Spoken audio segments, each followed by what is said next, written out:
오늘 함께 나눌 하나님 말씀은 신약성경 요한복음 8장 31절로 36절까지의 말씀입니다.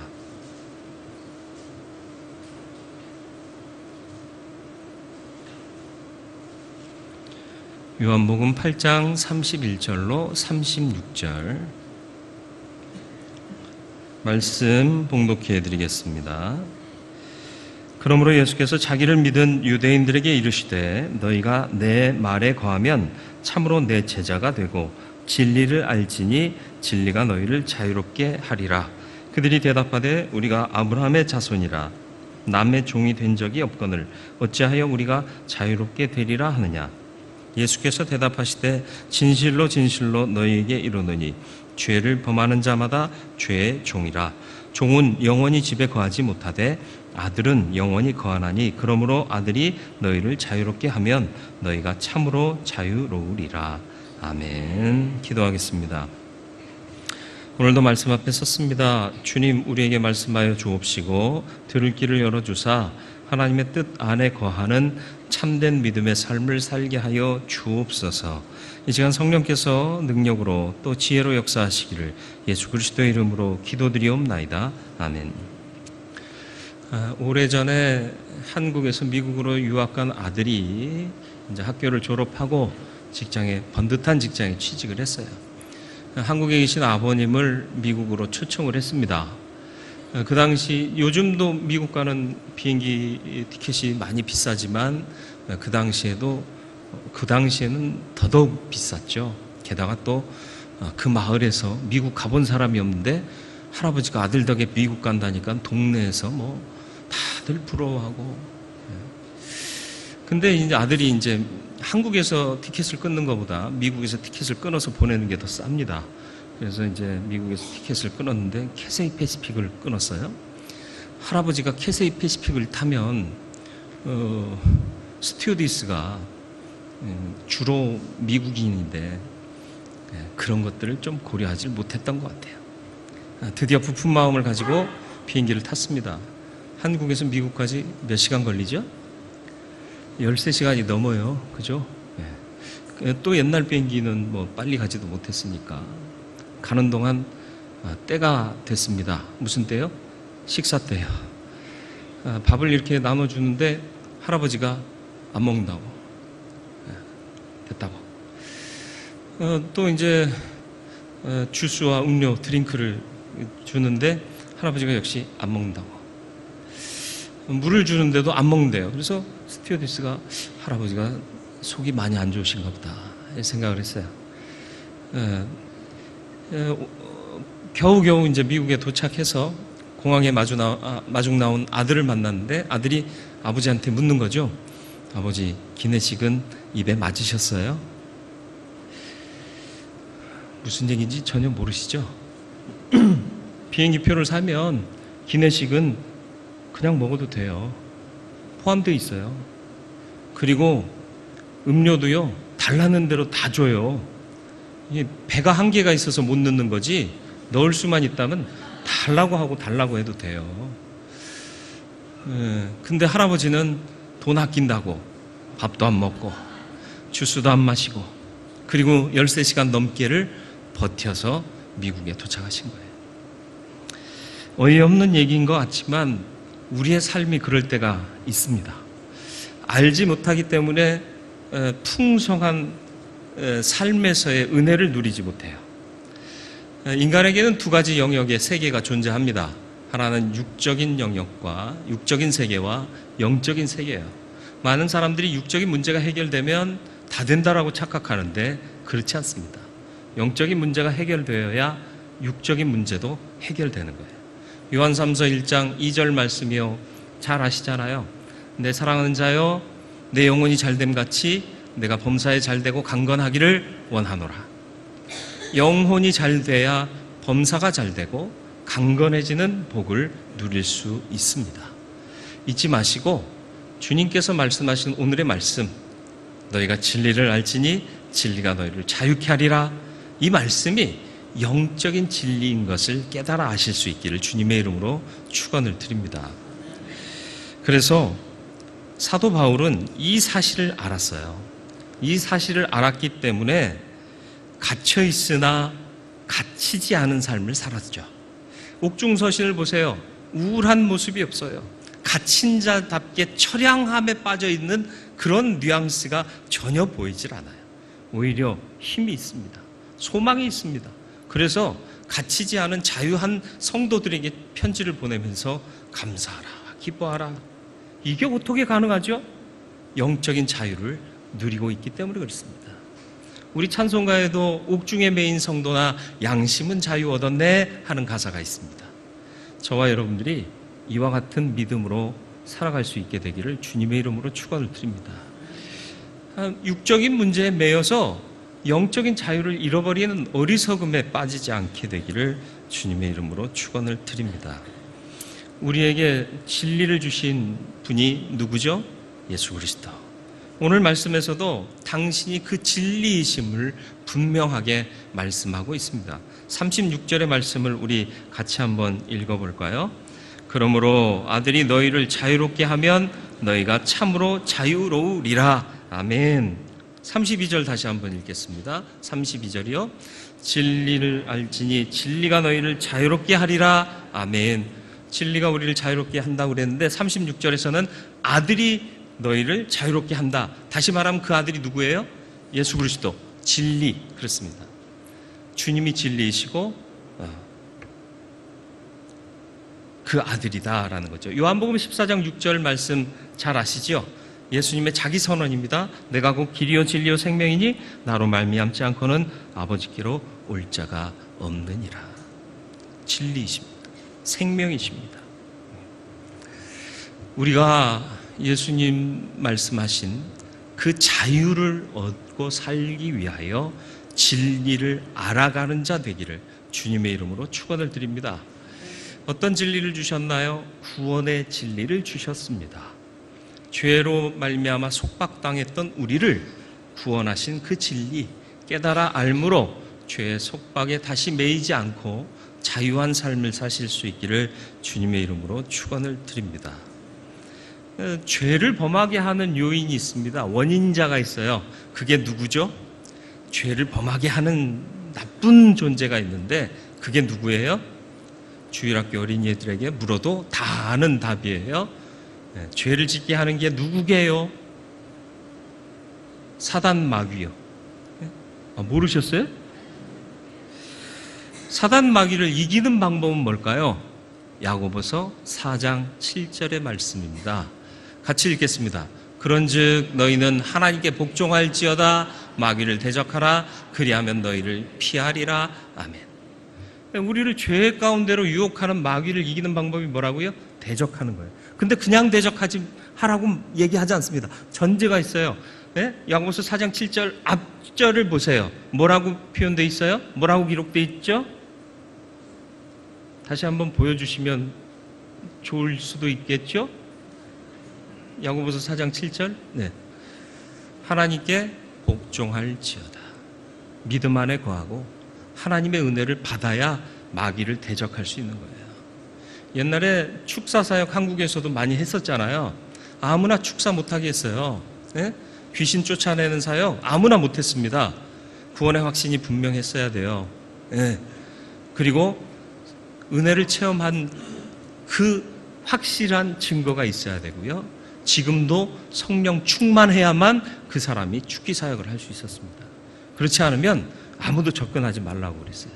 왜냐하면 귀신 쫓다가 그 귀신 자기한테 씌운다고. 그죠? 무슨 말인지 아시겠죠? 우리가 믿음으로 든든히 무장되어 있지 않으면 마귀를 대적할 수가 없어요. 저와 여러분들이 예수 그리스도라는 진리를 분명히 알고 그 안에서 확고한 믿음을 가질 때에 마귀를 대적하고 악과 죄를 이기게 될 줄로 믿습니다. 예수 그리스도를 알아간다, 진리를 알아간다, 그게 무슨 뜻인 줄 아십니까? 우리나라 사람들은 안다 그러면 이걸로만 이해하면 안다 그래요. 아니에요. 히브리 사람들은요, 이스라엘 사람들은요, 안다 그러면 여기에서 흘러내려서 여기에서 계속 움직여야 아는 거예요. 히브리어는 모든 말이 다 동사입니다. 예. 그러니까 명사도 동사에서 파생돼서 나와요. 보통은 명사에서 파생돼서 동사가 나오는데 히브리 말은 항상 움직이는 말이에요. 왜요? 하나님이 지금도 역사하시니까.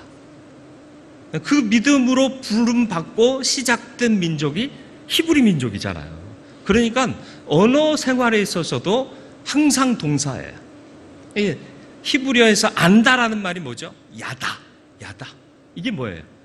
듣고 이해하고 내 심장으로 내려와서 내 삶을 움직이게 하는 것, 그게 야다예요. 그러니까 안 대로 행동하는 거예요. 아는 대로 실천하는 거예요. 근데 우리는 안다 그러면 그냥 알아 그러고 말아요. 고개만 끄덕거리고 말아요. 고개만 끄덕거리는 게 아니라 나가서 행할 때 그게 진정한 알미 된다. 여러분 세상 가운데서 구원받은 자답게 믿음의 삶을 살고 계시는가요? 여러분에게 그 은혜가 이해되고 체험되고 역사하여 나타나게 되기를 주님의 이름으로 축원을 드립니다. 주님이 마태복음 11장 28절로 30절에 부르셨습니다. 누구를? 피곤에 쩌든 우리 인생들을 안식과 쉼, 평안과 화평과 평강 가운데로 부르십니다. 수고하고 무거운 짐진 자들아 다 내게로 오라. 내가 너희를 쉬게 하리라. 나는 마음이 온유하고 겸손하니 나의 멍에를 메고 내게 배우라. 그리하면 너희 마음이 쉼을 얻으리니 이는 내 멍에는 쉽고 내 짐은 가벼움이니라. 자유는 우리에게 굉장히 소중하잖아요. 직장 생활하다 휴가 받으면 여러분 어떠세요? 마음이? 휴가네. 미치겠네. 이 휴가는 왜 또 온 거야? 이렇게 생각하는 사람 없어요. 아싸 휴가다. 왜요? 억눌렸던 틀에 박힌 삶에서 자유를 잠시라도 맛볼 수 있는 시간이잖아요. 근데 이게 완전한 자유냐? 아니에요. 이 육신의 세상에서, 육적인 세상에서 주어지는 자유는 항상 한계가 있고요, 부족하고요, 불편한 자유예요. 휴가지 가서도요, 업무 때문에 카톡 날라오잖아요. 자식 이것도 해결 못하고 말이지. 그래서 후임한테 전화하고, 야, 이 새끼 안 나. 이러면서. 내가 너무 노골적이었죠? 이렇게 스트레스를 또 받아요. 그 한계 가운데. 그런데 주님의 멍에는 완전해요. 쉽고 가벼워요. 주님을 알고 그 진리 안에서 누리는 자유는 완전한 자유라. 그 누구도 빼앗지 못하는 거예요. 그 사도 바울이 그걸 누린 거잖아요. 옥중에 매여 있어요. 얻어맞고 감옥에 갇혔어요. 그럼에도 불구하고 찬송이 나와요. 감사가 고백돼요. 이런 것 맛보고 누리고 싶지 않으세요? 그냥 냅두세요. 난 찌들어 살게요. 이런 마음이세요? 좀 인생 사는 동안 즐겁고 행복하고 찬송이 끊이지 않고 감사가 넘치는 그런 삶을 살고 싶지 않으세요? 다 찌들어 있어요. 다 찌들어 있어요. 왜요? 이 영적인 진리를 마음에 품지 못했기 때문에, 진리를 알아가는데 힘쓰지 않고 있기 때문에 그렇습니다. 진리를 알아가는데 힘쓰시길 바라요. 어떻게 해요? 말씀 묵상해야죠. 기도해야죠. 예배해야죠. 그 가운데 은혜 받아야죠. 그게 안 되니까 우리가 늘 삶에서 피곤에 겨우겨우 살아가고 있는 겁니다. 찬송가 191장 2절 말씀, 2절 고백을 보면, 전해주에 빠져서 평안함이 없을 때 예수 십자가의 공로 힘입어 그 발 아래 엎드려 참된 평화 얻음은 주의 영이 함께함이라. 피곤한 삶은 왜 왔다고요? 괴로운 삶은 왜 있었다고요? 평안함이 없는 인생은 왜 살 수밖에 없었다고요?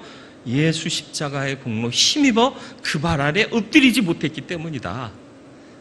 이제 그것을 벗어났다. 찬송하는 게 191장 아닙니까? 저와 여러분들도 예수 십자가의 공로를 힘입어 주 예수 앞으로 나와 늘 그 발 아래 엎드리는 참 평안을 누릴 수 있는 하나님의 사람이 되기를 주님의 이름으로 축원을 드립니다. 예수는 우리를 구원하셨을 뿐만 아니라 소망을 주셨습니다. 영생의 나라에 들어갈 수 있는 소망. 그게 예수 그리스도가 우리에게 주신 진리입니다. 여러분은 소망을 받은 자임을 알고 계십니까? 모르는 자 되지 말기를 주님의 이름으로 축원을 드립니다. 죄악 세상에서 이길 수 있는 힘은 바로 소망에 있고, 소망을 통하여 하나님이 주신 미래를 바라볼 때에 그것이 우리를 자유케 할 줄로 믿습니다. 괌 가보셨어요? 네. 저도 안 가봤어요. 근데 이제 괌이요, 섬이에요. 그리고 밀림이 우거진 섬이에요. 그러다 보니까 별로 볼 게 별로 없어요. 폭포다 그래도요, 내 키만 할까? 제 키보다 조금 클까? 아니, 한 5m나 되나? 그게 폭포라는 거예요. 그리고 또 그중 관광지 중에 하나가 요코이 동굴이라고 있어요. 가보셨습니까? 예, 어떤 사람 후기를 보니까요, 인터넷 후기를 보니까 다음에 괌에 와도 절대 요코이 동굴은 안 간다. 보면 좁아 터진 땅굴을 파고, 예, 일본인 쇼이치 요코이란 사람이 28년간을 거기서 살았어요. 태평양 전쟁 아시죠? 2차 대전 때 일본이 진주만을 공습하면서 미국과 일본이 태평양을 사이에 두고 전쟁을 벌입니다. 그래서 일본이 처음에 치고 나가니까 괌을 점령했어요. 그런데 다시 미국이 다시 힘을 재정비해서 치고 나오니까 괌을 탈환하게 됩니다. 그때 일본군들이 도망가다가 도망가지 못한 나고자 병사 3명이 밀림 속으로 숨어 들어간 거예요. 그리고 셋이 땅굴을 파고 그 안에서 살다가 둘은 병사하고 이 요코이라는 사람, 쇼이치 요코이라는 사람이 28년간을 거기 숨어 산 거예요. 전쟁이 끝났어요. 평화의 세계가 왔습니다. 그런데 역시 요코이는 세상 물정을 알 수가 없는 거예요. 밀림에서 동물 잡아먹고 또 계곡물 떠다 마시고 그러면서 남의 눈을 피해서 숨어 살았어요. 왜? 잡히면 포로가 되니까. 아니면 사살당할 수 있으니까. 나중에 사냥꾼에 의해서 요코이가 발견이 돼요. 그리고 그가 숨어 살았던 그 요코이 동굴이 유명한 관광지가 된 거예요. 아무것도 아니에요. 가보면 겨우 몸을 좁혀, 저 같은 사람은 이제 어딘가가 걸리죠. 들어가다가. 그 겨우 들어가서 웅크리고 사는 그 동굴을 판 거예요. 살고 싶어서. 그런데 거기 안 살고 나왔으면 더 많은 것을 누리며 살 수 있었어요. 그런데 이 사람이 그 말도 안 되는 곳에서 28년간을 참혹하게 살았더라라는 거죠. 왜요? 모르니까. 몰랐으니까. 여러분은 혹시 하나님께서 보여주신 넓은 영적인 눈을 뜨지 못해서 하나님의 역사를 보지 못함으로 아직도 혼자만의 전쟁을 치르고 계시지는 않습니까?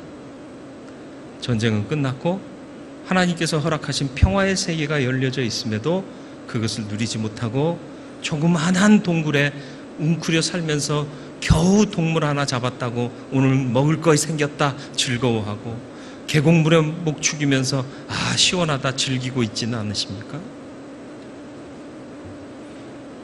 예수 그리스도를 더 알아가고 진리에 눈 뜨시기를 주님의 이름으로 축원을 드립니다. 영적인 눈을 뜨세요. 그래서 구원이시고 평강이시고 소망이신 진리 예수 그리스도를 더 알아가시고 알므로 여러분의 삶의 지경이 넓혀지며 빼앗기지 않는 기쁨의 삶이 주어지기를 주님의 이름으로 축원을 드립니다. 예수님은 우리의 구원이시요 평강이시요 소망이십니다. 구원의 진리로 죄로부터 자유하시기를 주님의 이름으로 축원을 드립니다. 악을 대적하세요. 그러나 대적하기 전에 하나님께 먼저 복종하세요. 믿음으로 온전하게 되시길 바랍니다. 그리고 평강을 누리는 삶을 사시기를 축원합니다. 소망의 진리로 영생을 얻은 자답게 사시길 바라요. 아직도 혼자만의 전쟁에서 피곤해 있지 않은가 돌아보시길 바라고 말씀, 기도, 예배의 삶을 회복함으로 영의 눈이 띄어있고 하나님께서 허락하신 참 자유를 만끽할 수 있게 되기를 바랍니다. 주님을, 진리를 알아 소망으로 늘 이기는 삶을 사는 주의 사람들 되시기를 주님의 이름으로 축원을 드립니다.